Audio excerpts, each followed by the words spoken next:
প্রায় ৪ মাস বন্ধ থাকার পর পহেলা সেপ্টেম্বর থেকে শুরু হয় কাপ্তাই হ্রদে মৎস্য আহরণ। কিন্তু প্রথম দিন থেকেই প্রত্যাশিত মাছ ধরা পড়ছে না জেলেদের জালে। ফলে অবতরণ কেন্দ্রগুলোতে মাছের পরিমাণ গেল বছরের তুলনায় কম।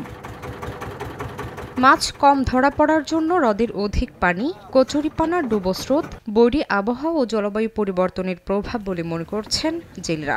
পানি অতিরিক্ত বাইরে গেছে আর কচুরিপানা বেশি, জাল মারতে পারি না তেমন। নামছে পর্যন্ত 1 গ্রাম মাছ ভালো করে ধরতে পারি নাই। পানি আজকে বাড়তেছে আবার কমতেছে, ওই কারণে ঠিকভাবে জাল ফেলাতে পারতেছে না জেলেরা। বৃষ্টি বাদল এবং আবহাওয়ার পরিস্থিতি একটু ভালো হলে মাছ এবং বেশি ধরা পড়বে বলে আমরা আশা করি। তবে বর্তমানে মাছের অবতরণ কম হলেও লক্ষ্যমাত্রা অর্জন নিয়ে শঙ্কার কারণ দেখছেন না বিএফডিসির এই কর্মকর্তা। লেকের পানির পরিমাণটা কিছুটা কমে যাবে, এই মাছ ধরার পরিমাণও তত ওইভাবেই বৃদ্ধি পাবে এবং আমাদের আশাবাদ যে আমাদের যে লক্ষ্যমাত্রা আছে সেটা আমরা খুব ভালোভাবে অর্জন করতে সক্ষম।